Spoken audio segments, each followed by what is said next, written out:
and welcome to GameSack. Again, we're talking about games that have the same name, but they're different games. Once again, we've already done an episode like this, as Joe might have said. Did you say that? I didn't. I think I did. I'm not really listening. I said to once you. again. Yeah, I don't listen to. But me anyways, out of all the games that I've chosen, they were picked directly from comments from that previous video. Yeah, so actually, we listened to you. Yes, we did, and I got a few of them myself. So anyway, let's just get right on into it. Shinobi first appeared in the arcades by Sega. In this game, you're a ninja throwing stars and rescuing children who have been taken hostage. The control is quick and accurate, and it's a really fun 2D platformer. You even have ninja magic that you can use once per stage. Also, there are these sweet-ass bonus stages scattered throughout, but these are generally pretty tough. Most people find the game fairly challenging, but it'll definitely keep you coming back for more. Some good graphics and great music round things out here. Now, we've covered the arcade and its conversions more in depth in our Arcade vs. Console 2 episode if you want to check that out. But did you know about the PlayStation 2 game also called Shinobi? And yep, it's by Sega. This one is much darker with some demon things trying to take over the world. Ooh. And of course, since it's a PS2 game, it's a 3D platformer instead of 2D. Basically, you just run around and defeat enemies. After a prerequisite number of them have been defeated, the way opens up to a new part of the stage, and you do this again and again. The enemies usually attack in groups, and they'll all die at once if you attack them in a quick enough fashion. Sure is nice of them all to wait to fall apart until the last one is chopped up. Such good manners for dismembered enemies. You can also throw shurikens at distant enemies, run on walls to reach otherwise unreachable enemies, and use a bomb-like ninja magic attack. The graphics are pretty good, and I like Shinobi's long flowing scarf, though I do not know how he doesn't trip over that thing. But man, he is styling. However, the graphics of the stages themselves get boring pretty fast, as they're pretty basic looking and fairly generic. Almost every stage is maze-like, and I'm not a huge fan of mazes. Unfortunately, this game does not support 16:9 widescreen nor progressive scan. The music is great, especially in the first couple of stages, but after that, it's only okay. So is the game fun? Yeah, kind of. I don't think it's as good as the original Shinobi for sure, but if you can find it for cheap, you shouldn't be too disappointed.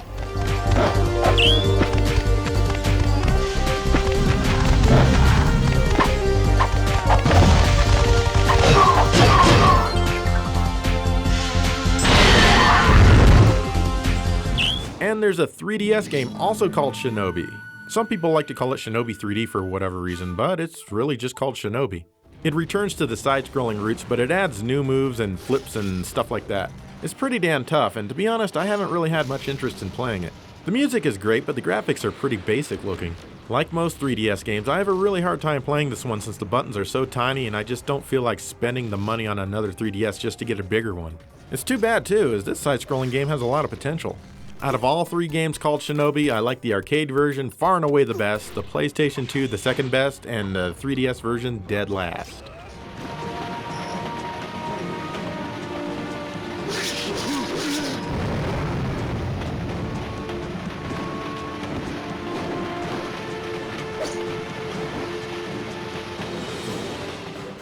The 16-bit Jungle Book games have quite a few differences. Let's start out with the Genesis version here. It started development by Virgin Games USA with David Perry at the lead. But before it was finished, David Perry left Virgin and formed Shiny Entertainment. Eurocom was tasked with finishing things up. This one definitely feels like a David Perry game in both graphics and gameplay. The Super Nintendo version was developed entirely by Eurocom. The style of gameplay is also the same as both games are action platformers, but that's pretty much where the similarities stop. The graphics are similar, but I think that the SNES backgrounds are more lush than the Genesis. Not by much, but it's true.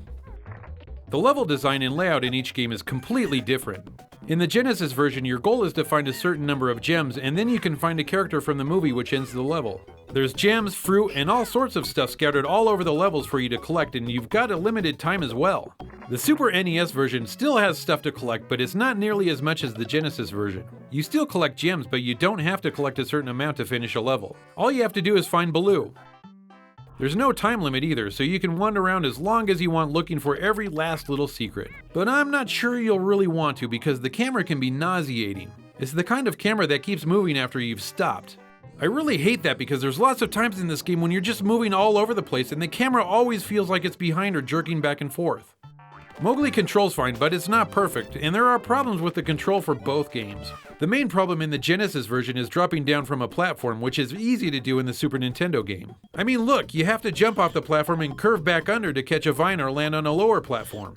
Despite all of these flaws, both games are actually really enjoyable to play. I hate to say it, but if I had to choose only one of these games for my collection, it would be the Genesis version. I think the wonky camera in the Super Nintendo version really detracted a lot from my experience.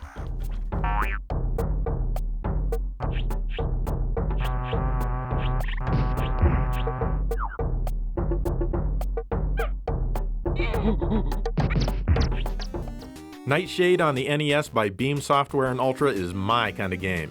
You star as Nightshade in a game that plays a lot like Beyond Shadowgate on the TurboGrafx CD. You've got to weasel your way out of sticky situations and find items to help you advance. For example, you see screws on the floor, so you'll need to find a screwdriver. That's cool, but how did that affect the game? Well, it's up to you to find out. If you get caught or defeated in a fight, the main boss, whose name is Sucktech or something like that, puts you in a situation that'll kill you unless you figure out how to escape. The game is mostly menu driven, though you do move Nightshade around. Sometimes it can be a bit weird, like when you're trying to go down these stairs. You instinctively keep holding down and you just go back and forth again and again. It's not too hard to get used to, though. The game definitely has a cheeky sense of humor that makes it even more enjoyable to play. It doesn't take itself seriously at all, and I think that's great. Then there are the fight scenes, which are probably my least favorite part of the game. They're just as awkward to play as they look. Overall, the graphics and the sound are plenty fine, and it's definitely a game I'd recommend.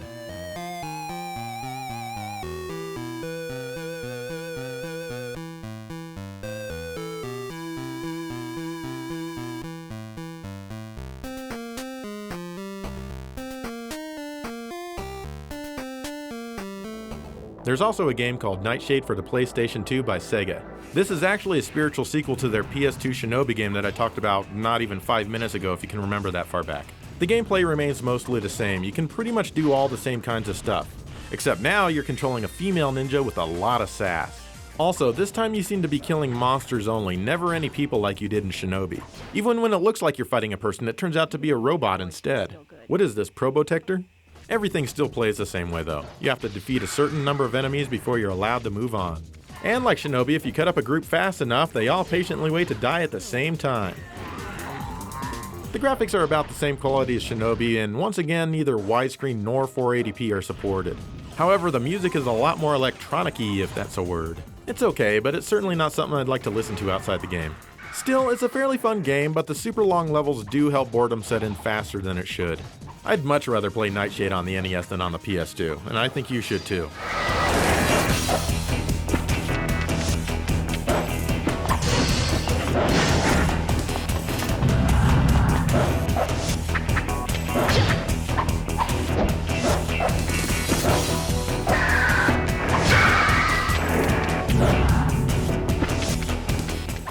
There were two 16-bit games based on Power Rangers the movie. The Super Nintendo game was made by Natsume and Bandai, and the Genesis version was made by Sims and Sega. Both games are beat-em-ups and star the Power Rangers, and that's about as far as the similarities go. Let's take a closer look at the Genesis game. Once you pick your Power Ranger, you're off to the first level. You start the game already morphed into your Ranger suit, and you can run around freely beating up enemies. One thing I found kind of strange is that you fight only one type of enemy on stage 1 and 2. Then you exclusively fight a completely different type of enemy on stages 3 and 4. I'm sure there was some reason for this, but I have absolutely no Power Ranger knowledge, so I'll just accept it. The thing is that there's too much repetition in fighting the same enemy for 2 straight stages. However, the fighting is pretty good for the most part. Controlling your Ranger is pretty fluid, even though they have less than a handful of moves. The boss fights are fun. You choose from one of 2 Megazords to control in battle. The boss battles are pretty easy, but at least you can enjoy being a 70-foot Megazord a couple times in this game. I hope they're 70 feet, I'm just guessing. I wasn't really impressed with the music in this game. Not one of the tracks stood out as being great.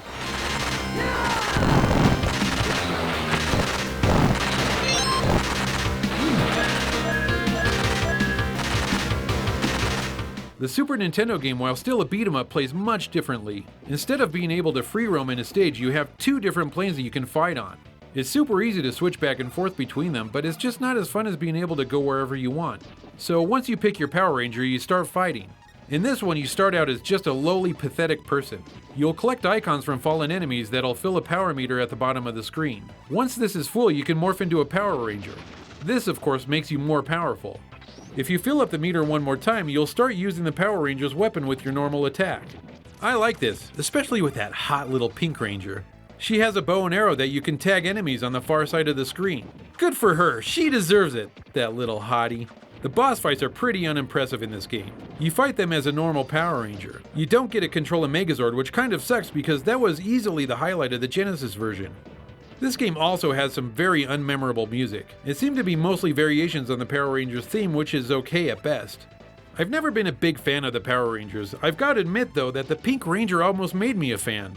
These games are still somewhat enjoyable. They're not strong beat-em-ups, but they are something different, and having more choices is never a bad thing. If you can find them cheap, I say go for it.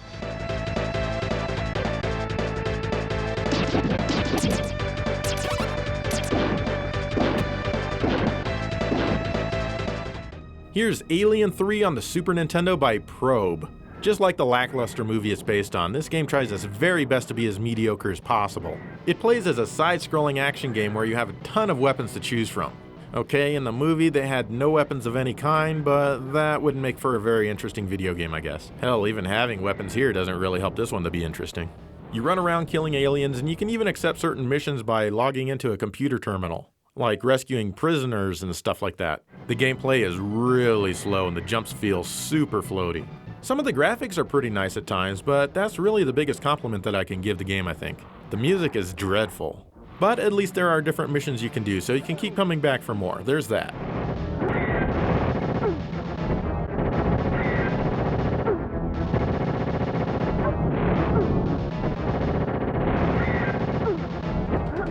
The Genesis version of Alien 3 is also by Probe. You know, I don't think I really like Probe very much. This version is different than the Super Nintendo version, as the entire game revolves around rescuing prisoners which are hidden in giant-ass mazes. At first this seems like it might be the better game, but I don't know. The controls are pretty bad. It's often hard to get off of the ladders. Hell, it's even hard to get on the ladders when you're crawling through the ductwork. And when the aliens appear, they lunge at you, and you have no time at all to react. You have a tracker, but that doesn't help as much as I think it should. When you get hurt, you get knocked back and you lay on your face for what seems like an eternity. Then you get back up and hopefully you'll have enough temporary invincibility to kill the aliens. You have the same weapons as the Super Nintendo version with the same limited ammo, but this time you have a timer to deal with as well, and that only adds more joy to the game. The graphics are decent, I suppose. Unfortunately, all of the enemies are aliens and all of the bosses look the same. I guess that's what happens when you base your game on a franchise with only a few different types of enemies. On the upside, the music is generally pretty damned awesome. So if you like great music, maze-based gameplay, poor controls and programming, you'll love Alien 3 on the Genesis.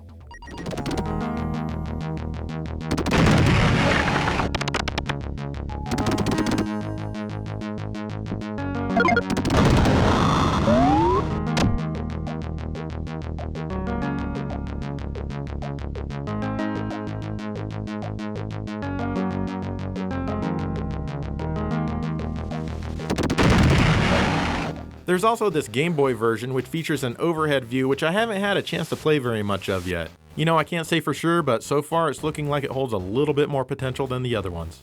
Bottom line, avoid the movie, avoid the games.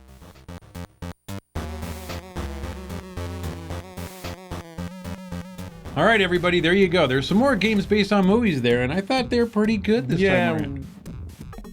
We did that episode already. Didn't we do that last time? We did do that last time. We're not doing the movie episode. It's the same name, different games. Yeah, Sorry. yeah. We've got all the movie games out of our system now, so let's just get back to some plain old game games. Games. So let's go. The Adventures of Batman and Robin was a very cool cartoon that I actually really enjoyed watching. There were 3 games released for the 16-bit systems, and all 3 of them are different from each other and follow different storylines. The Sega CD and Genesis games were developed by Sega and Clockwork Tortoise. Konami developed the Super Nintendo version.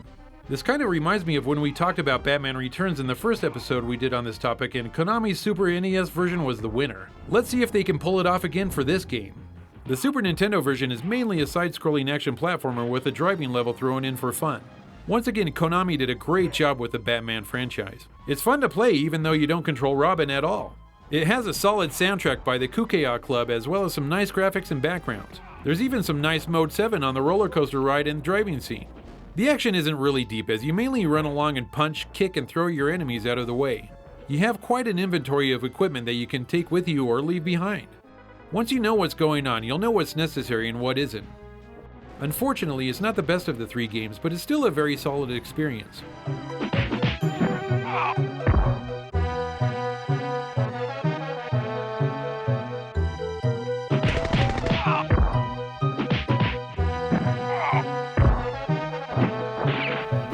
However, the Genesis game is amazing.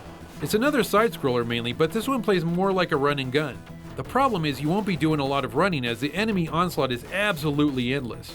You can choose from either Batman or Robin in the beginning. They both control the same, so it's more of a question on who you want to be. This version has some really nice graphics. The backgrounds are great and have a very dark feel to them. The soundtrack by Jesper Kyd complements the graphics with its dark electronic sounds.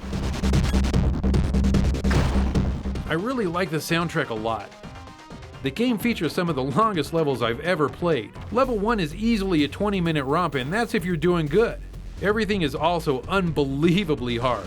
It's certainly not impossible, but it takes a lot of continues before you get the feel for it and memorize some of the enemy patterns.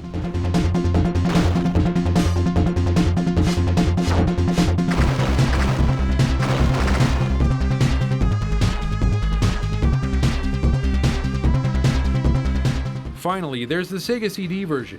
Joe talked about this one before in our Frustrating Games episode. This one is a driving game and you do all of your battling in the Batmobile or his Batwing plane thingy. It's a very fun game, but as mentioned before, it's pretty frustrating with the amount of stuff going on. You'll find it very hard to avoid a lot of the traps, and it seems that the stuff that's flung at you has homing abilities. Still, the game controls great and looks amazing with all of the scaling and rotation. The soundtrack again is very good and really melds with the visuals. I really like all 3 versions of this game a lot. The Genesis version is probably my favorite, even with its insane difficulty. The artwork in that version is just amazing, and the soundtrack really stuck with me. Pick up whatever version of this game you can, as they're all really fun.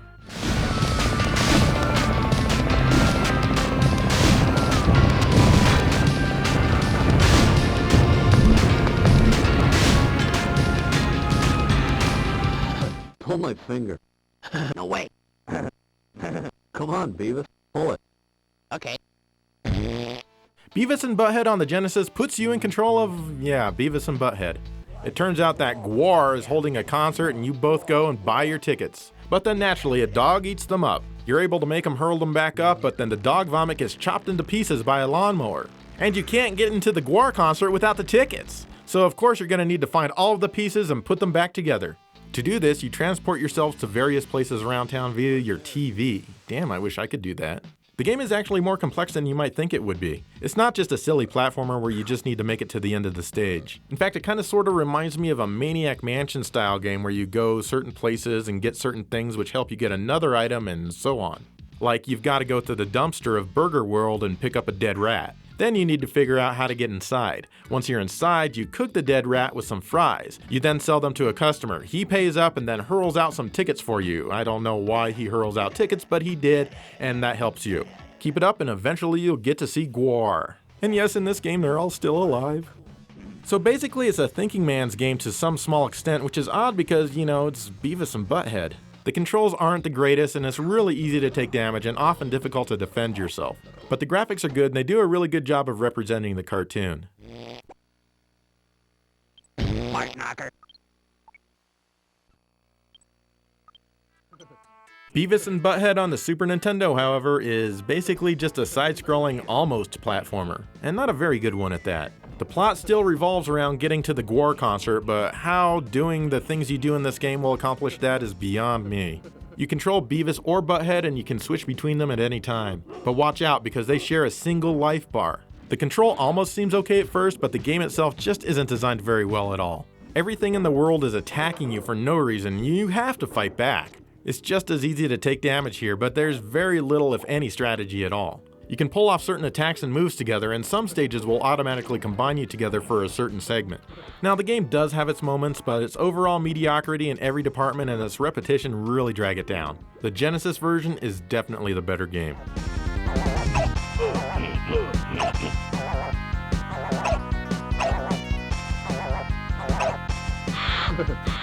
Beavis and Butthead even made it to the Game Boy, and guess what? It's different. This one's an overhead run and gun. Well, kind of, but not really. You start out in school, which is of course a giant ass maze. You want to get out of detention, so you need to grab some spitballs so that you can murder the other students that are wandering around. If they touch you, part of your life goes away. Place must be rife with disease. Anyway, the teacher won't let you out unless you have a note, so you'll have to do a bit of work to get it, so in that way it's kinda similar to the Genesis version, but not really. This game is way better than the Super Nintendo version, even though the choppy visuals here will grate on your eyeballs in a very short amount of time.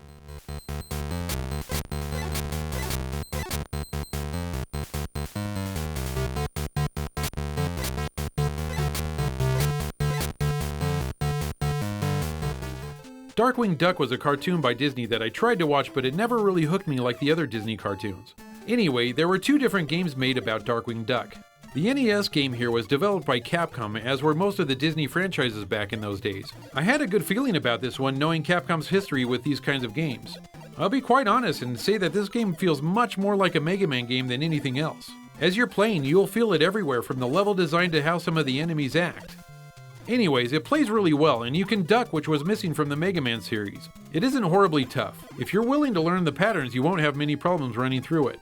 Everything controls well enough and is simple to get the hang of. You can get special weapons, but they require power-ups in the form of gas cans to keep them going, as they have limited shots. It has decent graphics, and the music is similar, just decent. There's some secret bonus stages scattered around here and there, but they just give you points and extra gas. It's a fairly decent game by Capcom.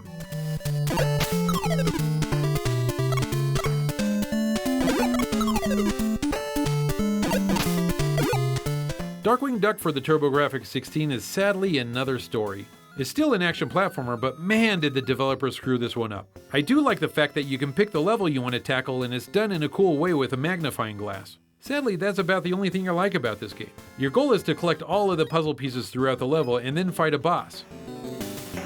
After that, you can try to arrange the pieces you have into something recognizable. The graphics are okay to look at. It has a few levels with multiple scrolling layers, which is nice to see. Honestly, it feels wasted though, as this game is almost unplayable.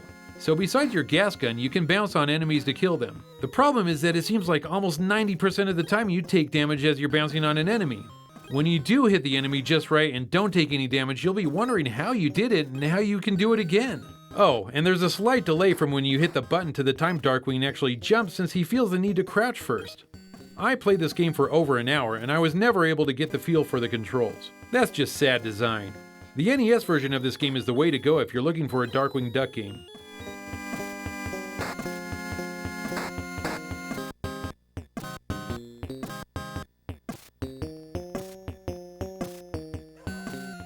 Shadow Dancer was released in the arcades by Sega in 1989 as a sequel to Shinobi. Yep, we're talking about Shinobi again. It has the same gameplay style with the throwing stars, weapon upgrades, and the ninja magic. Instead of rescuing hostages, this time you're rescuing bombs?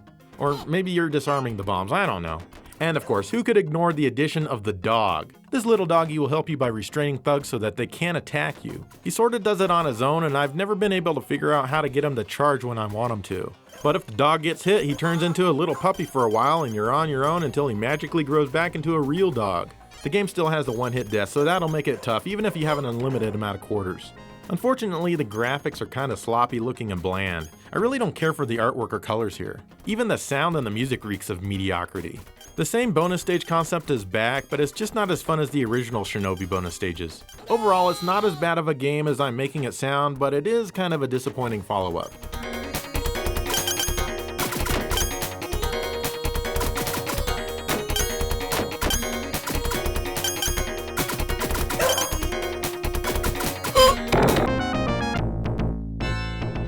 Sega knew they had to improve things when they brought Shadow Dancer home on the Genesis in 1990. It's still a side-scrolling one-hit ninja game in the style of the original Shinobi with a dog, but that's where the similarities end. Instead of bombs, you're back to rescuing hostages. When you rescue a female hostage, you get a power-up which lasts for the rest of the stage. Speaking of the stages, they're all new and much more interesting. Some of the enemies have made it from the arcade, but this one has better patterns. If you die in this game, it's your fault for sure. The action is quicker and definitely more intense. Just about everything in this home version is better than the arcade. You can now easily control when the dog charges by holding down your attack button when he's barking. The bonus stages are different as you fall from a 50-story building shooting ninjas on your way down. Hit as many as you can and get a prize. And don't worry, your ankles can take the jump, you'll be able to stick that landing. Great graphics and awesome music round out this often overlooked ninja package. Hardcore players can even make it through the game with shurikens turned completely off. Can you?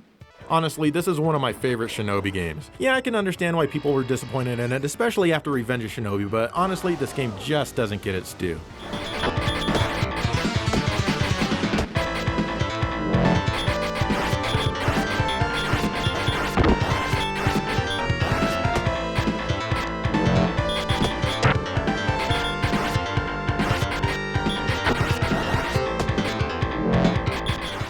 Shadowrun was a tabletop role-playing game that was released in the late 1990s and it saw great success. There were 3 video game adaptations that were released in the mid-1990s for the SNES, Genesis, and Mega CD. All 3 games play differently and have different storylines. Let's start with the Super Nintendo game as it was released first.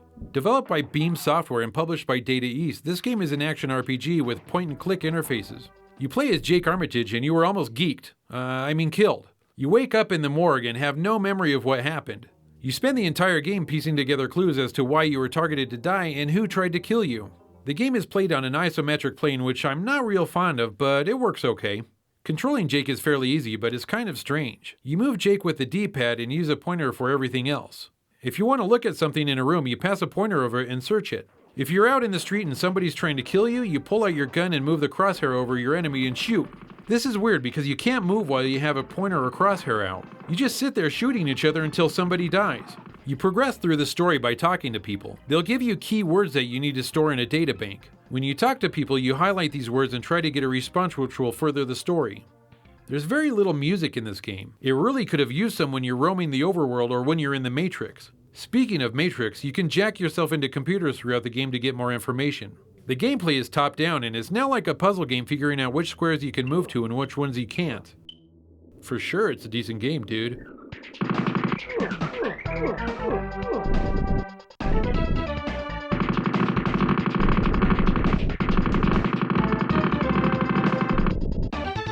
So here's the Genesis version. It has a completely different storyline and the gameplay is top-down. The way the story unfolds is really cool in this game. You enter buildings and you get a description of the place. You can talk to people and get information a bit easier than the Super NES version. There's even some unintended humor, like this letter from Tabitha where she writes, "M, I don't trust our Johnson and neither should you." That's some good advice. You should never trust your Johnson. Anyway, the problem with this game is that your character is so weak in the beginning that you'll be dying a lot. I guess it doesn't really matter, as when you die you'll start again in front of a hospital and no worse for wear except for losing some money for the doctor's bill. But what does matter is that you die a lot. People will follow you around and attack you, and for some stupid reason you slow down just enough to give your attackers the advantage. You may win maybe 1 out of every 10 times you get attacked. In all seriousness, it's just off-putting and I really didn't feel like playing much further. Good game design shouldn't make a game this hard to get into. Oh, and a map screen would be nice, letting you know what building is what, so you're not aimlessly walking around wondering, what building is the Tarislar city in? Maybe someday when I have patience enough to die dozens of times just to make some progress, then I'll try this game again. But until then, it's on the shelf.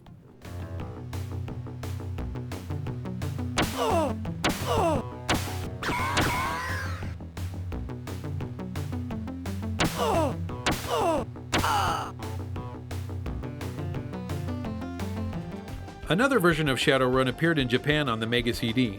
This one was made by Compile and plays out as a digital comic similar to Snatcher and the like.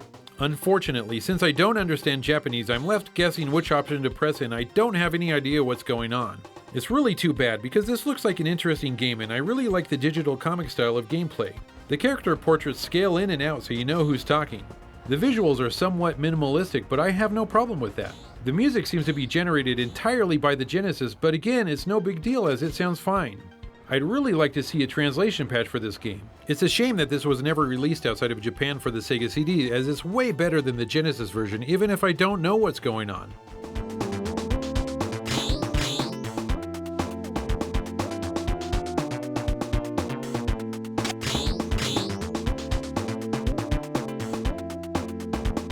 All right, there you go. More games with the same name, but they're different and stuff like that.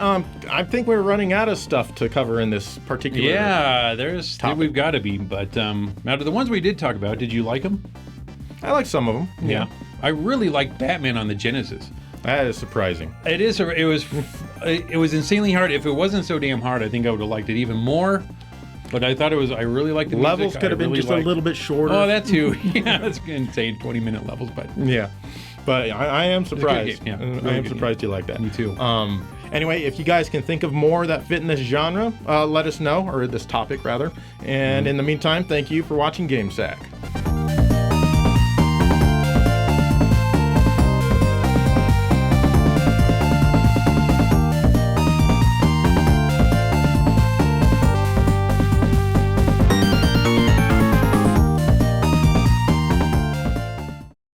Hey Dave, come here. Yeah, So- what's up, man? You remember the panel that we did at Retropalooza where they asked us what our most valuable game that we owned was? Yeah, I was there. Duh. And I said that I don't really know. I don't really price the games that I already own. Yeah, that was a weird answer, but whatever. But I told him I had Snatcher, and he said, yeah, that's Yeah. valuable, so And that's cool. Truth be told, that is. That's a very valuable game. But So. what about the Lunar games on the Sega CD? Do you know if these are valuable? Yeah, they're pretty common. So they've been on like the PlayStation and the PSP, so they're not really that valuable. But you know what? I've got this great website that I can check out, and I'll let you know what the values of these are. So I'll look for you. What about Bonk 3 on CD? I mean, granted, it's the third Bonk game. You said it right there, man. I mean, it's the third one, so they're running out of ideas for gameplay and stuff like that. Bonk is just so common. I mean, you can even get it on the Nintendo for Pete's sake. Yeah, this is $5 maybe. I can't think anymore, but I'll look. What about Burnin' Rangers on the Saturn? Mm-hmm. Yeah, Burnin' Rangers, that's famous for being like really low priced. Honestly, you're gonna be lucky if this is worth like $6 or $7. So, you know, I don't know. I'll check it out. How about Batman Forever on the Genesis? You got that? Dude, that is super valuable. Wow, really? Yeah, you want to hold on to that one. I mean, that is Batman. People love it. It's just an awesome game altogether. And I'll go home and research these, and you just hold on to that, and you just play that. That's a fun game. So, catch you later, Joe. See ya. Batman Forever, you are mine forever.